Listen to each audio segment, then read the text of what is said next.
안녕하십니까. 2026년 1월 18일 일요일입니다. 8260K에로 채널에서 오늘은 북한 한마디에 청와대, 국정원, 국방부, 경찰 일제히 읍소 이런 주제로 말씀을 드리도록 하겠습니다. 본 채널에서 13일 날 북한 무인기 비행 발표에 대해서 그리고 국민연금에 대해서 말씀을 드린 거 기억하실 겁니다. 그런데 그 이후로 정부에서 수사를 초스피드로 해가지고 북한에 무인기를 날린 민간인들을 특정해서 지금 조사를 하고 있다. 그리고 그 사람은 윤석열 대통령실에서 근무를 했었고 근무하기 이전에 드론 전문 회사에 이사했었고 우리나라 드론 전력에 대해서 관심을 갖고 있는 사람이다. 이렇게 지금 보도들을 하고 있습니다. 이런 게 바로 국가가 국민들을 가스라이팅하는 겁니다. 이번에 북한에서 발표한 드론 비행의 핵심 내용이 뭡니까? 일단 북한에 대한 영공 침해, 그 다음에 항공 촬영인 겁니다. 그럼 지금 내가 북한에다가 드론을 날렸다 하고 자청해가지고 조사를 받겠다는 사람은 과거 드론 전문 회사의 이사 출신이고 윤석열 대통령실에서 근무를 했다. 이 정도 레벨에 있는 사람이라 무식쟁이가 아닙니다. 최소한 드론 항공법에 대해서는 박학한 지식을 갖고 있어야 되는 사람이죠. 우선 대한민국에서 항공 촬영이다. 이런 단어가 들어가면 무조건 국가정보원법 제3조 그리고 제33조, 33조 훈령 제97조 여기에 다 적용이 됩니다. 이 말은 무엇을 의미하냐 하면은 남한도 아니고 북한에 대한 항공 촬영을 목적으로 드론을 북한에 보냈다. 이거는 국정원이 주도를 했다. 이런 말이 되는 겁니다. 여기서 한 걸음 더 나가서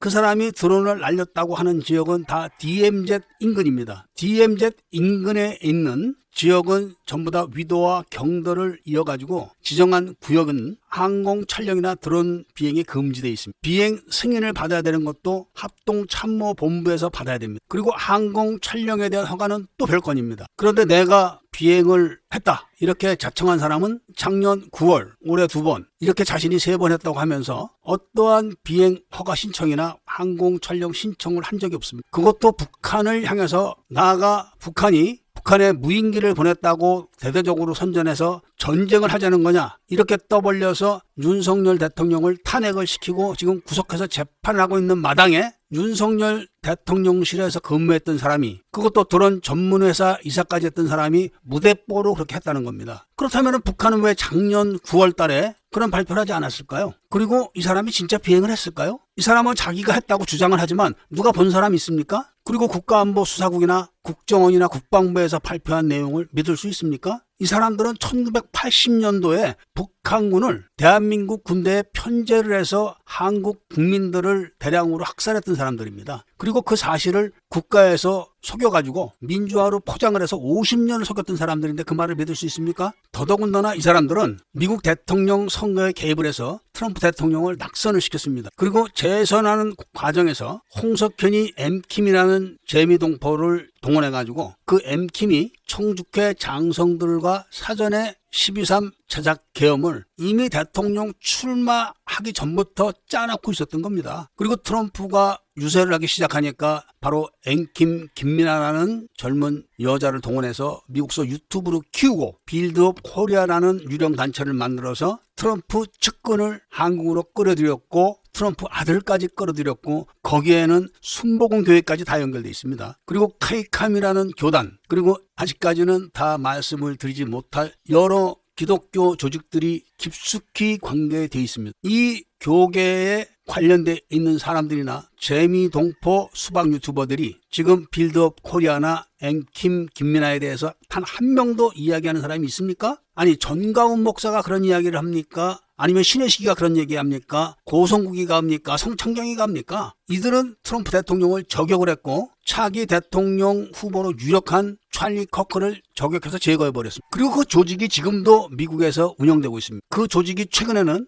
윤석열은 대통령직을 걸고 한국의 부정선거를 밝히려고 했던 영웅이다. 이렇게 지금 띄우고 있습니다. 윤석열이는 4.10 총선을 4.15 총선 때 총선을 지휘했던 LGU 통신이 여러 의혹이 발생하는 바람에 KT로 변경을 해야 되는 3원체제 비밀 정부의 지침에 따라서 KT 사장을 LGU 부회장을 역임했고 중국 화웨이 총괄이사를 역임했고 김대중 때 최초로 전자개표기를 사용하게 만들었던 이상철이를 지목을 해서 이상철이가 중국의 화해통신장비 목록을 다 들여올 때 바로 그 당시에 LG CNS 사장을 했던 김영섭이, 그 김영섭이가 국방망을 깔면서 국방부에 상당한 정보를 북한으로 넘기게 했던 장본인을 KT 사장으로 임명을 미리 해놓은 겁니다. 물론 대통령이 지명한다고 되는 것은 아니지만 일단 지명을 해놓으면은 나머지 행위는 다 요식행위입니다. 바로 그 김영섭이가 4.10 총선을 지휘했고 4.10 총선할 때 바로 국정원과 나주인터넷진흥원에서 선거관리위원회 서버를 보안 점검을 한다는 핑계로 몇 개월간 서버 핸들링을 한 내용을 제가 방송을 한 적이 있고, 그리고 그 다음날 화곡동 보궐선거에서 경찰 자체가 광주 경찰청 서버를 통해 가지고 가짜 단속 정보를 올려 가지고 선거 감시단들을 속여 가지고 가짜 투표 용지를 촬영한 휴대폰을 다 뺏어서 가짜 투표 용지를 다 삭제한 겁니다. 그래서 4.10 총선 때는 가짜 투표 용지가 없었던 겁니다. 그 가짜 단속법을 들이민 거를 우리가 촬영을 해가지고 공개까지 했었습니다. 그런 윤석열이가 어떻게 부정선거를 밝히려고 12.3 계엄령을 선포했다는 겁니까? 아니, 그런 계엄령을 선포하면서 미쳤다고 선관위에는 군인들을 보내가지고 소풍을 시켜놓고 미군 특수부대가 선관위에 와서 중국 간첩 99명을 잡아갔다는 유언비어를 살포했겠습니까? 유언비어 살포를 하는 언론이 따로 있고 다른 이야기를 하는 언론은 따로 있고, 이렇게 역할을 분담해서 국민들을 가스라이팅을 시키는 것이 바로 3.5체제 비밀 정부의 역할인 겁니다. 지금도 드론 관련 업무를 하는 전문직 종사자들은 이 내용을 다 압니다. 어디서 어떤 규정으로 어떻게 비행을 하면 허가를 받아야 되고 안 받아야 되고 아주 빠삭하게 알지만 이 사람들은 자기 생업이 걸려 있으니까 입도 뻥끗 못합니다. 지금 3.5체제 비밀 정부의 한 축인 윤석열이가 북한의 지령에 따라 가지고 북한이 저질렀던 휴전선, 동서남해 전국 주요 군기지에 장착했던 감시 장비를 철거를 한 다음에 북한이 다시 설치를 지금 못하게 하고 막습니다. 그럼 그것을 당연히 설치를 한 서욱 전 국방부 장관과 서욱에게 명령을 내렸던 문재인을 즉각 구속을 해서 수사를 했으면은 자신이 탄핵 당할 리도 없고 지금 깜빡여서 고생할 필요도 없습니다. 그런데 윤석열 자체가 세포기 때문에 북한의 지령을 듣지 않을 수가 없고, 북한에 줘야 되는 돈을 주지 못했기 때문에 이지경이 된 상황에서 또다시 대통령실에서 근무했다는 드론 회사 이사 출신이 내가 드론을 날렸다, 이렇게 자청하고 나섰다는 것은 국민들을 완전히 들짓대로 보는 겁니다. 이미 가스라이팅이 돼 있기 때문에 그러면 그러려니 하게 생각하고 있기 때문에 그런 거지만, 그 사람이 날렸다는 장소는 민간인들이 함부로 들어가서 더덕이나 드론을 막 날릴 수 있는 장소가 아닙니다. 물론 CCTV를 통해서 그 사람들이 타고 다니는 차를 봤다, 이걸로 지금 근거를 해가지고 쪼아가지고 자백을 받았다, 이렇게 이야기를 하고 있지만 CCTV 영상 하나 만들어내는 거는 아무것도 아니죠. 국정원 차원에서. 그리고 북한이 발표한 드론의 도색은 북한군이 사용하는 드론 도색입니다, 원래가. 그리고 북한은 최인수 사건 직후에 김정일과 김대중이 맺은 비밀 협약에 남한은 드론 전력을 육성하지 않는다는 조항이 있었습니다. 그리고 NLL을 포기한다는 조항이 있었고 땅굴에 대해서 간섭하지 않는다는 조항이 있었습니다. 이게 삼무원칙입니다. 지금 북한은 전략군의 드론 사령부가 있습니다. 대한민국은 윤석열이가 드론 사령부를 만들긴 했지만 전력이 없습니다. 지금 북한은 막강한 전력을 갖고 있기 때문에 대한민국이 자랑하는 7군단은 북한의 드론을 방어할 장비가 하나도 없습니다. 그리고 백령도하고 연평도도 드론을 방어할 장비가 없습니다. 지금 한국이 보유하고 있는 30mm 대공포들이 드론을 막냐? 못 막습니다. 원래부터 설계가 드론 전용 방어가 아니고 적어도 기체, 즉 헬기를 막는 용도입니다. 그래서 새로 만든 백호라는 30mm 대공포를 장착한 기체도 드론을 격추에는 어헤드탄을 장착하지 못합니다. 그리고 어헤드탄 자체가 한국에는 없습니다. 그냥 신용만 하는 겁니다. 왜냐하면 이미 김정일과 김대중이가 미락을 했던 각서 때문에 그런 겁니다. 요즘 유튜브를 보시면은 PKM 어쩌고 저쩌고 신형 고속정이 어쩌고 저쩌고 이런 말이 나오지만 NLL 상에서 작전을 뛰는 한국 해군 함정은 다 사용 성능이 안 나옵니다. 1차로 제작을 했던 PKM 4척은 엔진 자체를 함정용이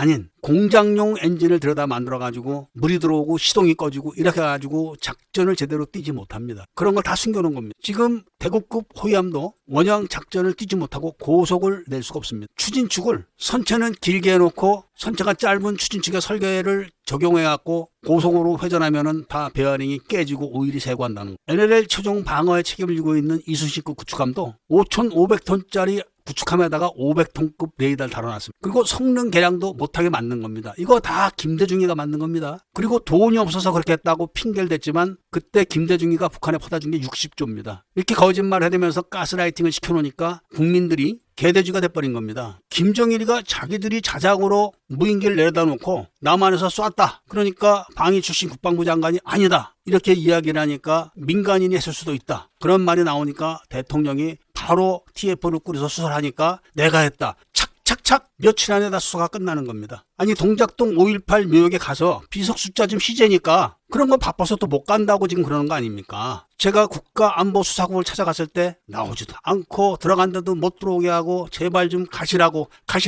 그랬던 사실이 있고 그 영상도 어디 있을 겁니다. 하여간 2차 북한의 무인기 조작 사건도 그 삼원체제 비밀정보의 수원은 국정원 안에 있는 국가안보전략연구원이다. 이런 말씀을 드리면서 후원금 말씀을 드리도록 하겠습니다. 1월 16일 김땡땡이라고 하시는 분이 3만 원을 후원해 주셨습니다. 그리고 송땡땡이라는 분이 10만 원을 후원해 주셨습니다. 작년 12월과 1월 달에는 연말 연시라서 후원이 많이 되지 않는다는 생각을 제가 하고 있었지만 특히 1월 달에는 신규 후원 회원들이 거의 없습니다. 올해는 대한민국의 민주주의 체제를 수복하는 것을 목표로 하고 있습니다. 그래서 5.18 세미나도 1월 달부터로 재가동합니다. 그리고 대미 활동도 많은 진전을 하고 있습니다. 그런데 이게 워낙 방해가 심해서 일반인들은 상상을 하지 못하는 방식으로 추진하고 있고 사전에 말씀을 드리지 못하고 그 점을 양해를 해주셔야 됩니다. 그렇기 때문에 올해는 더 많은 후원을 총총무에게 쏟아부어 주셔야 됩니다. 이렇게 가스라이팅을 당해가지고 전광훈이 신혜식이 고성국이 이런 인간들한테 후원금을 쏟아붓고 박근혜 대통령 탄핵당할 때 후원금 떼어먹고 징역 갔다 온 사람들에게 또 후원을 하는 어리석은 짓을 계속 하는 겁니다. 지금 총총무를 지지해 주시고 아끼시는 많은 국민들이 늘어나서 더 많은 후원을 해주셔가지고 올해는 반드시 공산주의자들로부터 민주주의를 되찾는 초석을 확실하게 만들어 놓는 정도까지는 가야 됩니다. 다행히 트럼프 대통령이 모종의 조치를 취해서 민주주의 체제를 회복까지 하면 더 좋지만 거기까지는 제가 장담을 못하겠습니다. 그렇지만 민주주의 체제를 회복할 수 있는 토대를 확실하게 만들어 놓고 누가 수박이고 아니고 하는 피하 식별을 할 수 있는 능력을 갖출 수 있는 데까지는 해드리겠습니다. 많은 후원을 부탁드리고 이야기를 들어주셔서 감사드립니다.